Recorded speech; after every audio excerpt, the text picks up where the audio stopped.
오늘은 로마서 첫 번째 시간입니다. 로마서 첫 번째 시간으로 오늘은 로마서 1장 1절부터 7절까지 있는 말씀을 가지고요, 다시 들어야 할 복음, 다시 들어야 할 복음이라는 제목을 가지고 하나님 말씀을 지금 함께 나누도록 하겠습니다. 우리가 지금까지 지난 시간까지 저희들이 한 9개월 정도에 걸쳐 가지고요, 우리 사도행전에 대해서 쭉 한번 살펴보았습니다. 사도행전을 쓴 누가는 사도행전 28장 31절에 그의 마지막 그 글을 쓰면서 사도행전을요 이렇게 마무리를 지었습니다. 여러분, 우리 사도행전 28장 31절 말씀 같이 한번 읽어보도록 하겠습니다. 함께 읽겠습니다. 시작. 하나님의 나라를 전파하며 주 예수 그리스도에 관한 모든 것을 담대하게 거침없이 가르치더라. 아멘. 내용은 그런 내용이죠. 바울이 이제 그토록 꿈에 그리던 로마를 가게 됐죠. 로마에 가서 복음을 전하기 위하여 가게 되지만 그는 지금 현재 황제의 재판을 받기 전까지 셋집에 머물면서 가택연금 상태에 놓이게 됩니다. 그가 가택연금 상태에 놓이면서 그에게 한 군사가 계속 그를 감시하고 그의 일구서 일투족을 이렇게 로마 관리에게 이렇게 보고하는 그런 체제 속에 살게 되죠. 그러나 로마는 이 바울을요 감옥에 가둘 수 있었을지 모르지만, 셋집에 감금시켰을지 모르지만 그의 복음은 결코 가둘 수가 없었습니다. 거기에 복음이 있다고 하니까 로마에는 수많은 사람들이 와서 바울과 함께 하나님의 말씀을 들었습니다. 그때 이 바울이 했던 일이 거기 나오죠. 두 가지입니다. 하나님의 나라와 주 예수 그리스도에 관한 모든 것을 담대하게 거침없이 가르치기 시작했다는 것이죠. 바울은 지금 비록 그가 몸이 묶여있는 상태이고 가택연금의 상태를 하더라도 그는요 복음을 전하는 열정만큼은 그 누구도 막을 수가 없었다는 것입니다. 그래서 우리가 지금까지 이 사도행전을 쭉 살펴보면서 우리가 한 가지 깨달은 게 그것이라는 것입니다. 바울은 바로 이런 복음에 붙잡힌 바 된 사람이었던 것이죠. 바울은 복음에 생명을 걸었고 그 복음 때문에요 그는 숱한 위험과 죽음과 압박과 그리고 감옥에 갇히는 그런 모든 것들을요 기꺼이 견뎌내는 사람이 되었던 것입니다. 그러면 바울이 그토록 붙잡고 그의 인생을 바꿔놨던 복음이 과연 무엇일까요? 그래서 여러분, 이제 우리가 6월부터 오늘부터 저희들이 오후 찬양 예배 시간에 바울이 그토록 붙잡았던 복음, 이 복음이 무엇인지를요 오늘 우리가 이 로마서의 말씀을 붙잡고 우리가 한번 살펴보는 그런 시간을 한번 가지기를 원합니다. 그래서 여러분의 인생의 삶에도 다시 한번 바울이 붙잡았던 복음, 바울을 불태우고 그의 인생과 함께 로마를 불태웠던 그 복음이 과연 무엇인지를 여러분이 다시 한번 듣는 시간 되어서 여러분 남은 인생도 복음에 붙들림 받는 그런 믿음의 삶을 살아가는 여러분 다 될 수 있기를 주님의 이름으로 축복드립니다. 그러면 여러분, 복음이 뭡니까? 복음. 우리가 너무나 많이 듣던 얘기, 복음이 과연 뭘까요? 여러분, 누가 여러분에게 믿지 않는 사람이 와가지고 복음이 뭐예요? 라고 물어보게 되면 여러분 뭐라고 대답하겠습니까? 복음이 뭘까요? 복음은 간단합니다. 말 그대로 그냥 한자를 그대로 풀었으면요 복된 소식입니다. 복된 소식, 그냥 기쁜 소식이죠. 굿 뉴스입니다. 좋은 이야기입니다. 그러면 무엇에 관한 좋은 소식이고 무엇에 관한 기쁜 소식일까요? 그것은 우리 인류에 관한 모든 좋은 소식입니다. 이 땅에 우리들의 인생의 삶이 죄로 인하여 죽을 수밖에 없는 우리들에게 복음은요 구원의 소식이 된 것이죠. 이 땅 가운데 죽어가는 많은 사람들에게 생명이 있다는 것을 전하는 소식이기 때문에 이 소식은요 좋은 소식이 될 수 있다는 것입니다. 그래서 여러분, 복음은요 누구에게는 좋은 소식이고 누구에게는 좋지 않은 소식이 아닙니다. 온 인류에게 좋은 소식이 복음입니다. 복음. 이 땅에 여러분, 예수 믿는 우리를 벗어나서요 세상 사람들에게도 이 복음은요 좋은 소식입니다. 비록 그들이 그 소식을 못 들었을 뿐이지 복음은요 이 땅의 모든 사람들에게 복된 소식이고 기쁜 소식이고 굿 뉴스가 될 수 있다는 것이거든요. 근데 이렇게 우리가 교회 안에서 자주 쓰는 용어인 복음에 관한 이야기를 하게 되면요 우리들은 한 가지 이 교회를 오랫동안 다니다 보게 되면은 익숙한 용어와 익숙한 그런 이 교회의 생활 속에서 우리가 자칫 이게 매너리즘에 빠지는 그런 경향이 참 많습니다. 복음이란 말을 들어도 우리가 좀 약간 그런 경향이 있거든요. 복음? 그럼 다 듣는 이야기. 여러분, 그래서 이 복음이라는 말을 할 때 교회 하는 분들은요 교회 하는 분들에게는 복음이란 말하면 그들에게요 이런 첫 번째 거부반응이 일어납니다. 거부반응이라기보다는 마음속에 이런 불편함이 생기는데 어떤 반응이냐면요 모든 것을 다 안다라는 태도를 먼저 보이더라고요. 복음에 관한 이야기를 교회 안에서 하게 되면요 반응이 그러더라고요. 다 아는 이야기, 그렇게 얘기하더라고요. 물론 복음에 관한 여러분들을 다 알 겁니다. 예수님이 누구이고 예수님이 어떻게 돌아가셨고 십자가가 무엇이고 부활이 무엇이고 하도 많이 들어가지고요, 복음에 관한 이야기를 이렇게 얘기하게 되면은 다 아는 이야기. 뭐 내가 교회를 뭐 10년 다녔냐, 30년 넘으면서 어떤 복음에 관한 이야기하게 되면요, 다 안다고 말하는 태도가 여러분 우리들이 사람들, 교회를 올린 사람들의 특징이라는 것이죠. 여러분 그걸 아십니까? 복음은요, 지식이 아니라 능력이라는 겁니다. 여러분 지식이 아닙니다. 내가 예수님에 대해서 많이 알고 십자가에 대해서 많이 알고 내가 이것저것 많이 하는 지식이 아니에요. 복음은요, 복음은요 능력입니다. 능력. 왜 우리에게 복음이 능력이 안 되는지 아세요? 우리는요 지식만을 쌓았기 때문에 그런 겁니다. 오랜 생활 동안 교회 생활하면서 주워 들은 이야기가 많다 보니까 그냥 입술로는 예수님에 대한 설명이 가능하고 부활에 대한 설명이 가능하고 십자가에 대한 설명이 가능하지만 여러분 지식이 결코 복음이 아니거든요. 복음은요 능력입니다. 능력. 땅의 능력이 아니라 하늘의 능력이고요, 사람의 능력이 아니라 하나님의 능력이고요, 저주의 죽음을 생명의 축복으로 바뀌는 그런 능력이고요, 지옥을 천국으로 바꾸는 능력, 그게 바로 복음입니다. 여러분, 그래서 이 복음은요 무너진 세상을 다시 한번 회복시킬 수 있고요, 좌절된 인생 가운데 꿈을 꾸게 만들어주고요, 사단의 어떠한 그런 강력한 힘도 뚫고 수 있는 능력이, 이게 복음의 능력이 될 수 있다는 거거든요. 여러분 그래서요 교회는요 무엇이 있어야 된다 하십니까? 이 교회는요 복음의 능력이 있어야 된다. 교회의 복음의 능력. 교회가요 사람들은 많아지고요, 재정은 넉넉하고요, 많은 프로그램은 많이 있는 것 같은데 오늘날 왜 교회가 약한지 아십니까? 복음의 능력을 잃어버리기 때문에. 복음의 능력. 여러분 교회 안에서 복음에 관한 이야기를 잘 듣지 못합니다. 우리는 복음에 관한 이야기를 한다 그러면요 그것은 예수 믿지 않은 사람들에게나 전하는 것이 생각하는데 여러분 그렇지 않습니다. 복음의 능력은요 예수를 오래 믿었던 우리들이요 오히려 더 하나님 말씀 앞에 복음에 무장될 때 그때 그 복음은요 우리 가운데 힘이 되고요 능력이 될 수 있는 거거든요. 여러분이 아무리 많은 지식을 가진다 하더라도 여러분 그거 자랑하지 마십시오. 내가 성경을 몇 독했노라고 여러분 그거 자랑할 필요 없습니다. 오히려 우리 가운데 복음의 능력이 있음을 여러분 자랑하는 여러분 될 수 있기를 주님의 이름으로 축복드립니다. 이 복음의 능력을요 우리는요 다시 한번 회복해야 됩니다. 내 안에 역사하신 이 복음의 능력을요 내가 체험해야 되거든요. 이 복음의 능력을 내가 받을 때 내가 변화되면은요 이 복음의 능력은요 우리 옆 사람을 살릴 수가 있으라고 저는 확신합니다. 저는 그래서 여러분 저는 한 가지 확실한 게 있습니다. 저를 변화시키는 복음은요 전 여러분도 변화시킬 줄 믿습니다. 저를 변화시키는 하나님의 말씀은요 여러분 인생도 변화시킬 줄 저는 믿습니다. 여러분 그렇기 때문에 우리가 다시 한번 복음을 들을 때 그거 다 아는 이야기, 그 지식적인 이야기 이걸로 끝내지 마시고 정말 여러분들이 복음의 능력으로 새로워지는 여러분 인생 다 될 수 있기를 주님의 이름으로 축복드립니다. 이 복음에 관한 이야기를 하게 되면은 이 첫 번째 그 사람들의 반응이 뭐 다 아는 이야기라 그러는데요, 또 두 번째 이 교회 안에서 복음이란 말하면은 이런 반응 보이더라고요. 그것 가지고 되겠어? 이런 반응입니다. 복음만 가지고 되겠어? 라는 겁니다. 이 말이 뭐냐면은요 우리가 이 복음이라는 걸 가지고 옆 사람에게 전달할 때 우리는 이런 생각을 많이 하게 됩니다. 그냥 그렇게 말만 해도 되겠어? 복음을 전할 때 뭔가 좋은 프로그램이 있어야지, 뭔가 좋은 어떤 방법이 있어야지, 어떤 좋은 어떤 그 접근이 있어야지, 그냥 구태의연하게 복음만 들고 나간다고 뭔 일이 생기겠어?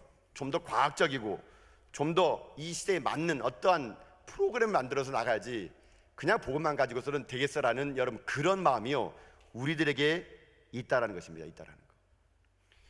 복음의 능력을 경험하지 못한 사람은 복음을 복음 그대로 전하지 못하고요 항상 프로그램과 접근만을 요구합니다. 이런 사람은요 복음의 능력을 경험하지 못한 사람들입니다. 인본주의적인 사람은요 늘 언제나 복음의 그 가치를 평가를요 높게 하지 못하고요 무언가가 덧붙이려고 합니다. 프로그램을 만들고 다른 접근법으로 이 복음을 전해야지 그냥 가서 복음을 전하면 그 누가 믿겠냐라고요 말하면서요 자꾸만요 본질을 깨치 못하고요 비본질적인 것을요 너무 추구하는 시대를 살고 있다는 겁니다. 여러분도 그런 훈련 많이 받아보셨죠? 복음을 전하려고 그러면은 뭐 전도 폭발 막 들어보셨죠? 전도도 폭발해야 된다, 폭발해야 돼요. 네. 과격한 용어 쓰지 않습니까? 폭발해야 된다, 막 넘쳐야 된다, 막 이렇게. 우리가 그냥 복음만 그냥 그 순수함만 전하면 안 된다는 거예요. 뭐 전략을 짜야 되고 뭐 기획을 해야 되고 어떤 걸 만들어야 되고. 여러분, 만약에 여러분이 그렇게 해가지고 복음이 전달된다면요, 여러분 예수님이 십자가에서 그렇게 돌아가실 필요 없습니다. 여러분, 제가 일전에도 그런 얘기 드렸죠. 복음 전도대를 만들어가지고 나가더니 사람들이요, 예수님에 대해서 얘기하면 꼭 질문을 던진대요. 질문을. 그러면 그 질문에 대답을 하지 못하니까 복음을 못 전하겠대요. 그러면서 여러분, 그때 우리 전도대가 만들었던 거 있어요. 백문백답. 그러니까 100가지 질문하게 되면은 100가지 말할 수 있도록 거기에 그 책자가 있어요. 여러분, 책자가. 그거를 전도팀에게 나눠줘가지고 달달달달달 여기 아닙니까? 툭 치면 그냥 다 팍 나오게끔. 여러분, 근데 그거 아시죠? 100가지 질문 가지고 나가면 어떤 일이 생긴지 아세요? 101가지 질문을 꼭 하게 됩니다. 101가지. 꼭 예상 문제 밖에서 물어봐요. 그러면 그때 말하면 뭐 말도 못하고 주눅 들고 오게 됩니다. 저도 일전에 한번요, 제가 대학생일 때 복음을 전해봤거든요. 제가 가지고 그 어떤 게 전할 때 여러분, 저도 그때 다시 소심해가지고 이 사람이 관상으로 봐가지고 관상으로 들어줄만 한가 안 한가를 보게 됩니다. 그리고 조금 약간 들어줄만 한 분이 가가지고 혹시 예수님에 대해서 들어보셨어요? 이렇게 얘기합니다. 그분들이요 너무 잘 알아요. 막. 근데 그 잘하는 게 뭔지 아십니까? 교회를 잘 알아요. 뭐 저기에 뭐 나도 그 큰 교회 안다고, 뭐 거기 목사님이 뭐 누구고 뭐고. 그분이요 교회를 얘기하면서 좋은 점 얘기하는 게 아니라 뭐 근데 요즘 목사가 맞나 뭐 계속 그거를 교회 뭐 비리들을 얘기하고 안 좋은 것들을 다 막 얘기하더라고요. 근데 그 말을 들어보니까 다 맞는 말이에요. 맞는 말이요. 그러니까 뭐라고 할 말이 없는 거예요. 그리고 그분이 그렇게 막 교회를 엄청나게 많이 말하고 알고 있고요, 저도 모르는 저희 교회 이야기를 다 알더라고요. 놀라운 일이 어떻게 알았는지. 그래 막 교회에 대해서 비난하고 목사님이 그렇다, 뭐 거기 누가 그렇다, 뭐 나 다 안다, 막 그렇게 얘기더라고요. 제가 그 말을 다 듣고 난 다음에요, 제가 그 말 했어요. 어휴, 할아버지 어떻게 이렇게 잘하세요? 저는 그 교회 다니는 청년들도 할아버지보다 더 모르는데 할아버지 정말 대단하십니다. 근데 할아버지 그렇게 잘하시는데 혹시 예수님은 아세요? 이렇게 물어봤습니다. 그 사람은요, 그 할아버지는요, 교회는 아는데 예수님은 몰라요. 여러분, 이게 무슨 말입니까? 우리가 전하는 건요 교회가 아닙니다. 여러분요, 여러분 우리가 보통 복음을 전할 때요 교회를 전합니다. 우리 교회 너무 좋아, 우리 교회 한번 와봐, 우리 교회 오게 되면은 정말 좋아 우리는. 그러면서 마치 무슨 마트 선전한처럼 얘기하지 않습니까? 넓은 주차장, 샤라랄라랄라 좋은 조명, 목사님도 어떻고 저쩌고 하면서, 뭐 그건 사실인 것 같아요. 여러분들 얘기하는 게 목사님 어떻고 저쩌고 막 얘기하면서 얘기하는데, 여러분 그걸 전하는 게 아니거든요. 우리가 자꾸만 복음의 본질적인 것을 놓치고요 비본질적인 것을 붙잡다 보니까 우리 가운데요 복음이 이래서 되겠느냐, 많은 프로그램과 어떤 방법과 어떤 재정과 어떤 힘이 있어야 되지 않느냐. 여러분 우리가 그런 유혹에 넘어가다 보니까 진짜 복음의 본질을 놓치는요 그런 안타까운 일들이 여러분 우리 가운데 임할 수 있다는 거거든요. 특히 여러분 요즘 같은 코로나 시대에 여러분 교회 다닌다는 걸 말하는 것이 얼마나 여러분 좀 민망하시지 않습니까? 쑥스러울 때 있고, 괜히 얘가 예수 믿는다는 것을 얘기하게 되면은 교회에 먹칠하는 것처럼 느껴지기 때문에 때로는 우리들이요 어떨 때는 이 주눅 들게 돼 있어요. 여러분 근데 그거 아십니까? 저항이 크면 클수록요 생명력은 더 커진다는 거. 여러분 진짜 생명은요 저항 가운데 크게 돼 있는 거거든요. 저는 이 코로나19가 참 우리들의 신앙을요 저는 더 생명력 있게 만들었다고 생각합니다. 죽었던 영을 더 깨우쳤다고 생각합니다. 여러분 이 코로나19는요 우리에게요 믿음이 있는 사람과 믿음이 없는 사람을요 나눴다고 생각합니다. 정말 생명 있는 자와 그렇지 않은 자들을 저는 나눴다고 생각하거든요. 여러분 어찌 보면 우리 코로나19 속에 예배드린 우리는요 저는 여러분 가슴 가운데 생명력이 있다고 저는 믿습니다. 이 땅에 그 생명력이요 그 어떻게 생긴지 아십니까? 평안할 때는 생기는 게 아니에요. 오히려 많은 저항이 있을 때, 교회 가운데 저항이 있을 때 여러분 그때 내 안에요 진짜 생명력이 여러분 자라게 있는 거거든요. 여러분 평안하면은요 이 저항력이, 생명력이 사라집니다. 여러분 그래서 기독교인들을요 없애려면 간단해요. 평안하게 놔두면요 기독교는 다 없애버립니다. 여러분 기독교가 제일 왕성한 곳이 어딘지 아세요? 하나님 믿는 사람들이 정말로 싱싱하게 살아가는 곳이 어딘지 아세요? 핍박에 있는 곳입니다. 핍박에 있는 곳, 공산국가에 있는 거예요. 북한의 지하교회 있는 성도들이요 그 사람들 진짜 성도들입니다. 저항이 세면 셀수록요 오히려요 생명력은요 더 살아나게 되어 있는 것, 이게 복음의 능력이거든요. 지금 여러분이 코로나19로 인해 가지고 교회 다니는 것이 위축돼 보이고 또 여러 가지 많은 것들을 여러분 입 밖에 내기줘서도 여러분 부끄러운 인생 살아간다면 아직 복음의 능력이 여러분에게 없는 거예요. 이 시대 말로 정말로요, 우리 가운데요 복음의 능력이 무엇인지를 확인할 수 있는 좋은 기회입니다. 저항이 크면 클수록 생명력이 있다는 여러분 기억하시면서요, 여러분 인생의 삶이 이 땅 가운데요 하나님 앞에서 이 복음의 순수성만 가지고요 어떤 조직이나 프로그램이나 방법을 찾지 마시고 복음의 순수한 그 말씀의 능력을 가지고 저는 바울이 붙잡았던 복음이요 여러분 가운데 능력 있는 복음이 될 수 있기를 여러분 주님의 이름으로 축복드립니다. 여러분 이처럼 우리에게는요 교회 안에 분들에게 복음에 관한 이야기를 하게 되면은 다 아는 이야기 그거 가지고 되겠어? 이런 냉소적인 반응을 보인다는 게 사실은 오늘 우리나라의 현실이고 우리에게 현실이라는 것입니다. 그러면 우리가 왜 이렇게 됐을까요? 왜 우리들의 인생의 삶이 이렇게 이런 냉소적이 되고 이렇게 지식적으로만 알게 될까요? 제가 볼 때는요 이 복음이요 1인칭이 안 됐기 때문에 그런 겁니다. 1인칭이 안 됐기 때문에. 1인칭이 안 됐다는 말은 뭐냐면요 복음이요 늘 언제나 제3자 입장에서 우리는 보기 때문에 그런 거예요.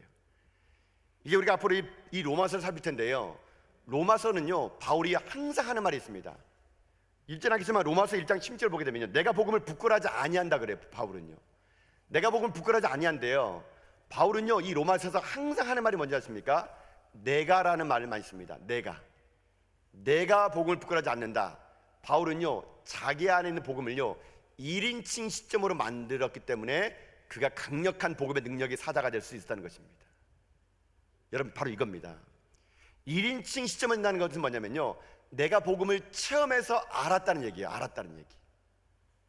복음을 그냥 듣는 게 아니고요 내가 그 복음이 만났다는 얘기거든요. 내가 그 예수님을 내가 경험했다는 얘기예요. 그래서 여러분 복음은요 우리에게 왜 이렇게 힘이 없어지고 왜 교회가 복음의 능력이 사라지느냐? 간단합니다. 복음이 1인칭이 되는 것이 아니라 자꾸만 3인칭이 되기 때문에 그런 거예요. 많은 사람이 그런 얘기 하더라고요. 예수 한번 믿어봐. 구원받는데 야 우리 목사님이 얘기하는데 예수님 때문에 하나님 놀라운 일이 일어난대. 한번 너도 믿어볼래? 내가 1인칭이 아니라 누군가의 이야기를 하기 때문에 약해지는 거거든요. 우리는 언제나 누구의 간증을 들을 때마다 야 참 저 간증 대단하다. 하나님이 저렇게 역사하시는구나. 여러분 간증은요 내게 힘이 없어요. 3인칭이거든요 2인칭이거든요 내가 경험한 간증을 하는 사람에게는요 힘이 있어요. 힘이 내가 만났기 때문에 내가 했기 때문에. 여러분 그렇게 복음은요 1인칭이 될 때 그때 힘이 될 수 있는 거거든요. 여러분 그렇지 않습니까? 여러분 보세요. 영화를 보고 온 사람과 예고편만 본 사람하고는 여러분 얼마나 여러분 틀립니까? 여러분 그렇죠? 영화를 직접 본 사람은요 막 입에 침을 튀가면서 얘기합니다. 그 영화가 어떻고 그렇다는 거.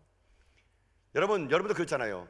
어디 가서 좋은 음식 먹고 맛집에 가서 여러분 음식 먹고 오면은 여러분 그 입술에 여러분 거품을 들어가서 계속 얘기하지 않습니까? 내가 먹어봤다고 맛있다고 가보라고. 여러분 그게 왜 힘이 있어요? 내가 했기 때문에. 내가. 여러분 복음이 이런 거거든요. 우리 가운데 자꾸만 복음이 약해지고 교회가 복음이 약해지는 것은 자꾸만 복음을요 바울의 복음으로, 베드로의 복음으로, 목사님의 복음으로, 장로의 복음으로 우린 3인칭의 복음으로 자꾸만 알아다 보니까 내가 만난 하나님이 없는 거예요. 내가 만난 복음이 없는 거예요. 그러다 보니까 여러분 한국교회가 여러분 위축되는 것이고요 교회가 힘을 잃어버린 거거든요. 여러분 아닙니다. 우리요 다시 내가 만난 하나님, 내가 경험한 하나님, 복음이 1인칭으로 다시 한번 바뀌는 역사가요 우리 가운데 임할 수 있기를 주님의 이름으로 축복드립니다. 여러분 왜 로마서를 읽어야 될까요? 왜 우리는 로마서를 이 시점에 읽어야 될까요? 간단합니다. 여러분 이 로마서는요 어떤 책이냐면요 주제가 복음이에요. 복음. 이 로마서를 이 시대에 읽어야 되는 이유는 뭐냐면요 이 복음은요 열정을 회복하고 하나님의 능력을 회복하기 때문에 이 로마서를 읽어야 되는 것입니다. 여러분 이 로마서를 쓸 당시에 사도 바울은요 고린도에 있을 때 자기가 가보지도 않은 로마의 교회에다가 로마서를 썼어요. 여러분 보세요. 지금까지 바울이 서신서 쓸 때마다 교회 분쟁이 일어나고 아픔이 일어날 때면 서신서 썼는데 로마서만큼은 달랐습니다. 로마에 있는 교인들에게 자기가 믿는 하나님, 자기가 만난 복음을요 그에게 전수했어요. 여러분 아이러니하지 않습니까? 바울이요 지금 누구에게 복음을 전하는 줄 아세요? 로마 교인들에게 전하는 거예요. 그 교인들이 어떤 사람들입니까? 예수 믿고 구원받은 사람이거든요. 로마의 교회가 생긴 건요, 그 사람들 대단한 사람들이에요. 어떻게 교회가 생기냐면요, 오순절날 마가의 다락방에서 성령이 임재했을 때 거기서 각국에서 온 사람들이, 유대인들이, 디아스포라 사람들이 거기서 성령을 받고요, 그들이 변화돼 가지고 그들이 로마에 가가지고요 스스로 가정교회를 만드는 것이 로마 교회예요. 바울이 지금까지 세웠던 모든 교회는 바울이 세운 교회인데 로마 교회만큼 바울이 세운 교회가 아니에요. 그들이요 하나님의 말씀을 듣고 변화돼서 성령의 충만함을 가지고 로마를 가서 자기들끼리 이렇게 만든 교회가 로마 교회거든요. 근데 그런 로마 교회에 바울이 편지를 쓰는 거예요. 복음에 대해서요. 왜 그런지 아십니까? 그들에게 있는 복음이 식어졌기 때문에 그런 겁니다. 그들에게 있는 복음의 열정이 사그라졌기 때문에 그런 거예요. 여러분, 그렇기 때문에 복음은 누가 드렸는지 아십니까? 신앙생활 오래 하면 오래 할수록 다시 복음을 드려야 됩니다. 여러분요, 로마 교회 성도들에게 다시 바울이 복음을 전했던 것처럼요, 여러분 이 시대에 우리가 왜 로마서를 읽어야 되는지 아십니까? 이 로마서는요 예수 믿지 않는 사람들이 쓴 책이 아니고요, 예수 믿는 사람들이 쓴 책이에요. 다시 복음을 점검하라고, 정말 당신들이 믿고 있는 게 복음이 맞냐고, 다시 당신들 속에 있는 식어진 가슴 속에 복음의 불을 붙이라고, 내가 알고 있던 복음이 혹시 가짜 복음은 아닌지, 진짜 복음이 무엇인지를요 이 로마서는요 다시 한번 읽히게끔 해준 말미암아 이 시대 가운데 로마서가요 하나님의 큰 역사를 감당했습니다. 여러분, 그거 아십니까? 역사적으로 힘들 때, 교회가 침체일 때, 사람들이 부흥의 불씨가 꺼질 때요, 그때마다 어김없이 사람들은요 뭘로 돌아간지 아십니까? 이 로마서의 말씀을 붙잡았습니다. 로마서를 붙잡았을 때 잃어버린 교회의 능력이 회복됐고요, 로마서를 붙잡았을 때 식어진 가슴에 불이 붙었고요, 로마서를 읽을 때마다 하나님은요 그 사람을 통해서 이 땅의 종교개혁에 놀라운 기치를 발휘할 수 있었거든요. 저는 이 로마서의 이 불길이요 오늘 이 시간 2021년도 우리 전하계 성도들에게 그대로 붙여질 수 있기를 주님의 이름으로 축복합니다. 다시 우리가 로마서를 읽어야 되는 이유는 이런 거입니다. 다시 우리가 로마서 가운데 하나님 말씀에 집중해야 될 이거예요. 여러분이 정말 복음을 알고 있습니까? 교회를 다니지 정말 오래됐습니까? 이만한 직분을 가지고 내가 교회 생활 수십년 했는데 정말 여러분 안에 복음의 능력이 있습니까? 복음이 무엇인지를 여러분 말할 수 있습니까? 정말 하나님 복음을 여러분 들었습니까? 그렇지 않다면요 다시 우리 돌아가야 됩니다. 복음으로요. 다시 듣는 복음이 우리에게 있어야 됩니다. 이 복음 말씀 다시 들을 때 여러분의 심령 속에요 꺼져가는 복음의 능력이 회복되고, 여러분 삶이 다시 한번 하나님의 능력으로 불타오르는 가운데 여러분이요 새로운 하나님의 거룩한 길을 걸어가는 믿음의 종들 다 될 수 있기를 여러분 주님의 이름으로 축복합니다. 이 복음서는, 이 로마서는요 많은 사람들이 얘기합니다. 읽기 어려운 책이라고, 때로는 힘든 책이라고. 아닙니다. 여러분, 이 복음이 살아있는 책을 읽는 자마다 성령께서요 깨닫게 하는 은혜가 임할 수 있기를 여러분 주님의 이름으로 축복드립니다. 여러분이 이제 앞으로 오늘부터요 저와 함께 여러분이 오후 예배 시간 때 이 로마서를 읽어 나갈 겁니다. 사도행전이 한 제가 볼 때는 8개월 걸린 것 같은데요, 로마서는 좀 1년이 넘을 것 같아요. 내년 이맘때쯤이면 로마서가 끝날 것 같습니다. 우리가 이 오후 예배 시간 때 다시 이 자리에 모여 앉아서 하나님의 복음의 진수인 로마서를 여러분 함께 나눌 때요, 여러분 가운데 잃어버렸던 하나님의 능력이, 다시 한번 복음에 불태웠던 로마교의 그 복음의 불길이 여러분 우리에게 다가와가지고 하나님의 놀라운 신앙의 열정이 회복되는 여러분 다 될 수 있기를 여러분 주님의 이름으로 축복드립니다. 오늘 로마서 시작도 안 했습니다. 1절도 안 읽었습니다. 앞으로 이제 다음 주부터 계속될 우리 로마서를 통해서 우리 다시 한번 식어진 가슴에 불을 붙이고 복음의 능력을 회복하는 가운데 우리 모두 다가요 신앙의 아름다운 전술을 써나가는 저 여러분 다 될 수 있기를 여러분 주님의 이름으로 축복드립니다.